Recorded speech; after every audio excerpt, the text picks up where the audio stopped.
ওকে একটি বার এনে দে মা, ওকে একটি বার এনে দে। ওকে না পেলে আমি কেমন করে থাকবো বল দেখি। নরেন একদিন হঠাৎই দক্ষিণেশ্বরে এসে উপস্থিত।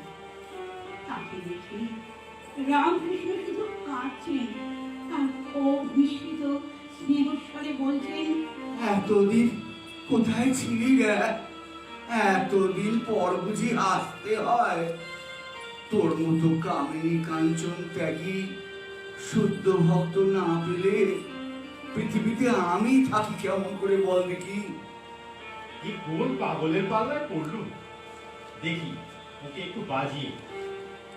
আচ্ছা, আপনি ঈশ্বর দেখেছেন?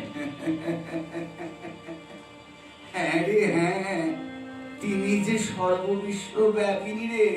এই যে তোর মধ্যেও আমি সেই ঈশ্বরকেই দেখতে পাচ্ছি রে। হ্যাঁ, সে কি? ওরে লড়াই, তুই জানিস না, তুই জানিস না তুই কে? তুই যে নররূপী নারায়ণ রে। না না না, আমি বিশ্বনাথ দত্তের ছেলে নরেন্দ্রনাথ দত্ত। চিদানন্দ রূপা শিবহং শিবহং। ওরে লড়াই, তোর দ্বারাই তো জগতের কল্যাণ সাধন হবে রে। তোর তো বিশ্বব্যাপী অনেক কাজ, তোর কাছেই তো সারা বিশ্বব্যাপী তোর পরিচয় ঘটবে রে। এ কথা আপনি কি করে জানলেন? মা আমায় বলেছে। মা বলেছেন? দক্ষিণেশ্বরে নরেন বেশ কয়েকবার ঠাকুরের সাথে সাক্ষাৎ করে ও যাতায়াত শুরু করে। পিতা বিশ্বনাথ দত্ত গত হবার পর নিদারুণ কষ্টে জর্জরিত নরেন এসে দাঁড়ায় ঠাকুরের সামনে। এ কি রে নরেন, তোর এ কি অবস্থা? আর পারছি না, মা ভাই বোনের কষ্ট আর সহ্য করতে পারছি না। আপনার মাকে একটিবার বলুন না। কি বলবো রে? ওদের কষ্ট যাতে লাঘব হয়, আমার একটা স্থায়ী চাকরি হয়, আপনার মার কাছে সুপারিশ করুন না একটু। আচ্ছা লরেন, বলি আমার মা তোর কে রে? আমার কে না কে তাতে কি আসে যায়? আপনার তো সব, আপনার কথা মা ফেলতে পারবেন না। বলুন না মাকে, যাতে একটু টাকা করির মুখ দেখি। ওরে লরেন, না রে না, ও সব বিষয়ের কথা আমি মাকে বলতে পারি না। শোন শোন শোন শোন, আজ মঙ্গলবার, অমাবস্যা। রাত্রিরে কালী ঘরে গিয়ে মাকে প্রণাম করে তুই আমার মায়ের কাছে যা চাইবি মা তোকে তাই দেবেন রে। লুট করেও মার ভান্ডার শেষ করতে পারবি নে। সত্যি? দেখি না চে, যা যা যা যা, এখনই যা দেখি, মাকে প্রণাম করে তোর যা ইচ্ছে তুই যা।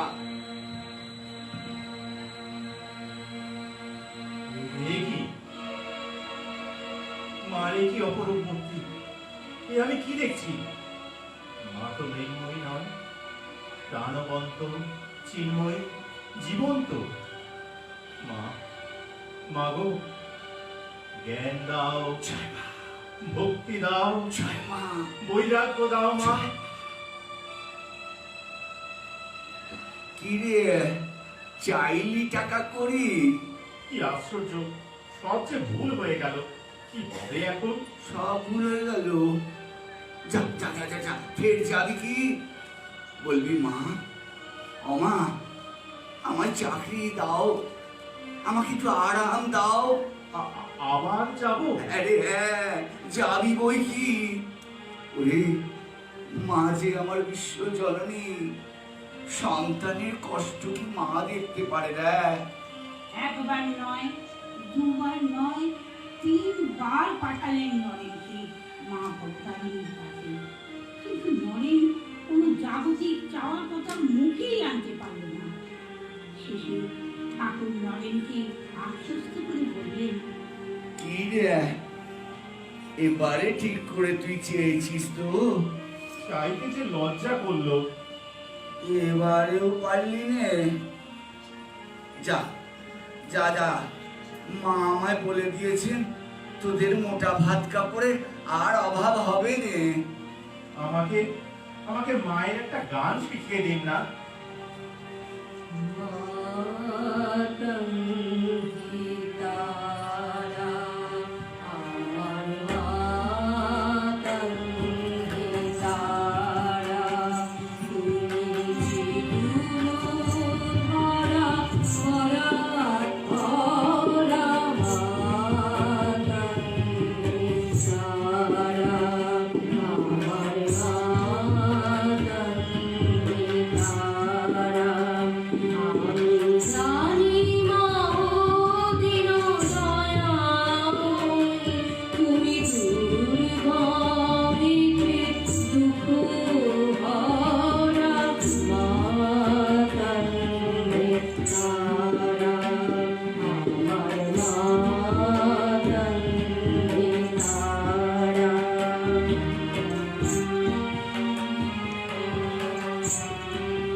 নরেনের মধ্যে যা আছে তা অন্য কারোর মধ্যে নেই। তাই তো ঠাকুর তাঁর শক্তির সবটুকু তাকে দিয়ে ফকিরে হয়েছে। ঠাকুর নরেনকে দীক্ষা দান করেন এবং বলেন, আজ থেকে জীবের সেবায় নিয়োজিত হবে তোর দেহ মন। পারলে একটা বট গাছ হোস, কত পথিক এসে ছায়া পাবে, শান্তি পাবে। কত পাখি বাসা বাঁধবে রে, কত লতা পরজীবীর মতো গজাবে তোকে ঘিরে। তাতে কিছু যায় আসে রে, বটগাছ তো বটগাছই এক, তার মহিমা একটা ডাল ভাঙলেও কিচ্ছুটি কমেনি গো। ধ্বংস হয়ে গেলেও শুধু ইতিহাসের বুকে লেখা থাকে এখানে একটি বটবৃক্ষ ছিল। তাই হবে ঠাকুর। আর শোন নরেন, সকলকে নিয়ে গড়বি নতুন ভারত, নতুন জগৎ। কাজ শেষ হলে তুই যেখান থেকে এসেছিলি সেখানেই ফিরে যাবি। উল্কার ভেঙে সারা বিশ্বে ছুটে চলবি রে তুই। হ্যাঁ রে হ্যাঁ, এটাই হলো তোর গুরু দক্ষিণা। আশীর্বাদ করুন ঠাকুর, আমি যেন আপনারই নির্দেশিত পথে চলতে পারি। তোমারে করিয়াছি জীবনের শুভ সারা, এসো ভবে আরো প্রভু মম নাম কতহারা। তোমারে করিয়াছি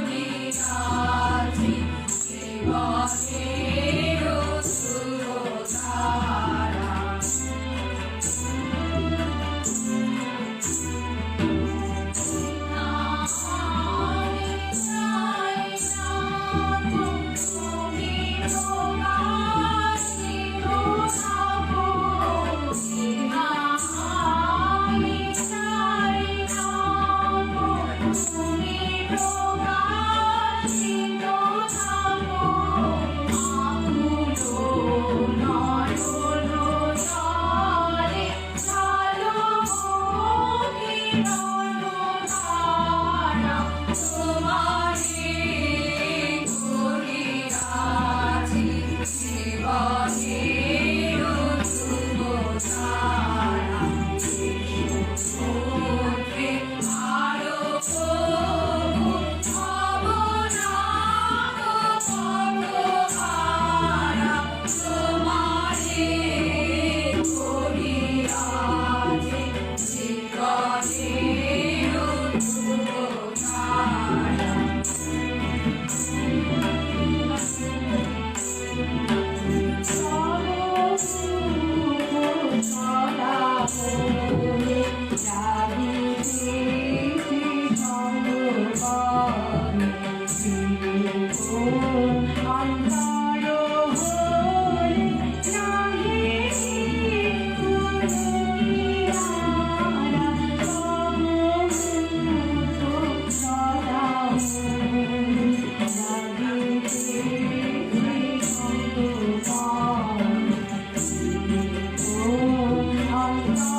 ভগবানের আগমন হয়েছিল এই ধরা ধামে।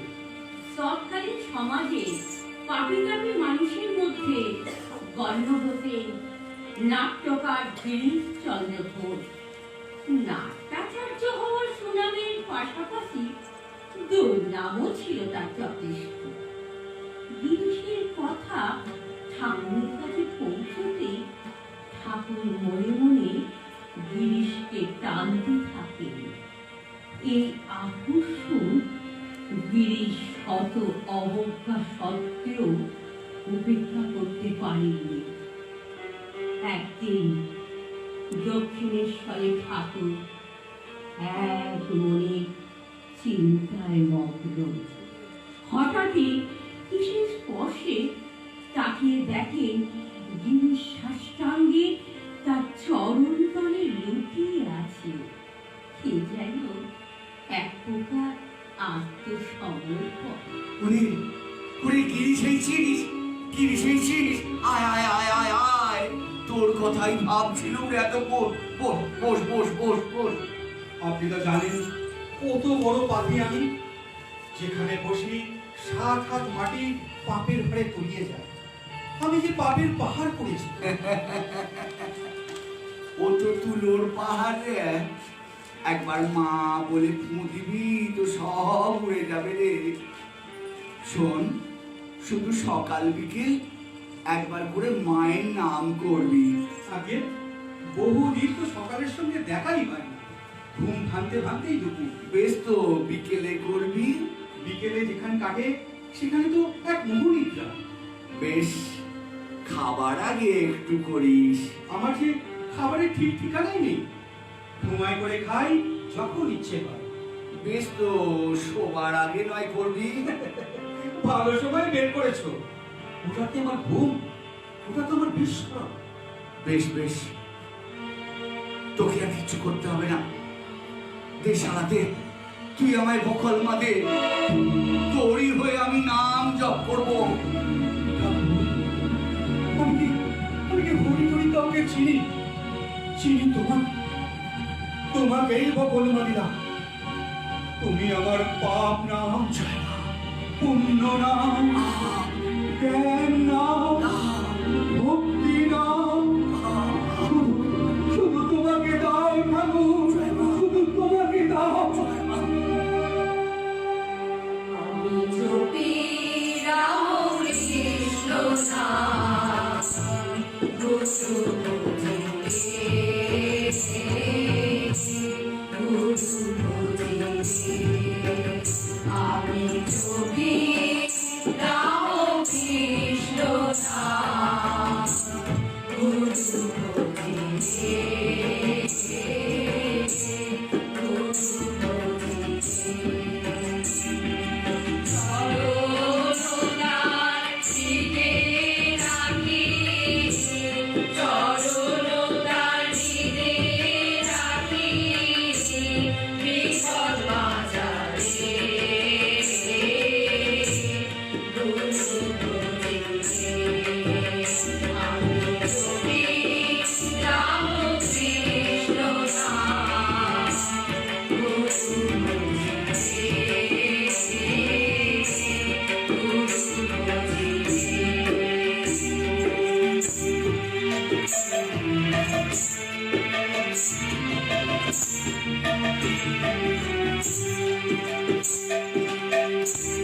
সুখ দুঃখ যদি আসে, লোক মোহবাসে বাঁধে।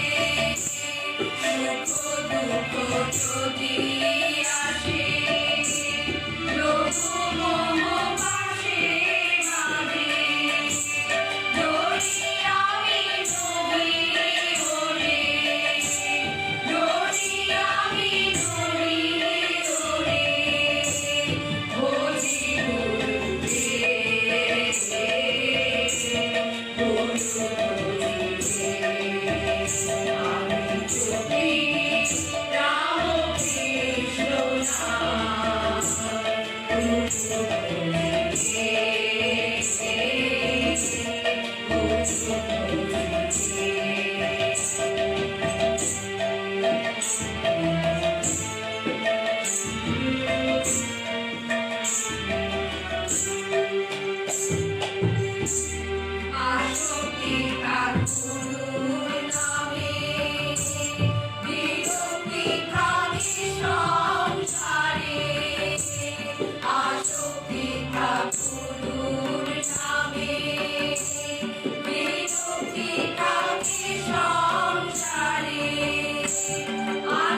মেঘে মনটা রে গো, আনবো মেঘে মনটা রে গো, গুরু চরণে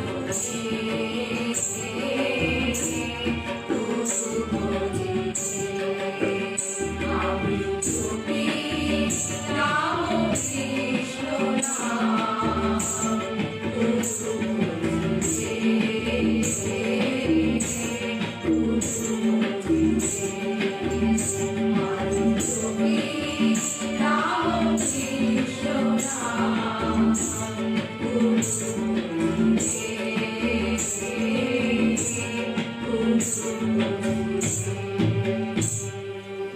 গিরিশের ভক্তিভাব ঠাকুরের প্রতি ক্রমাগত বাড়তে থাকে।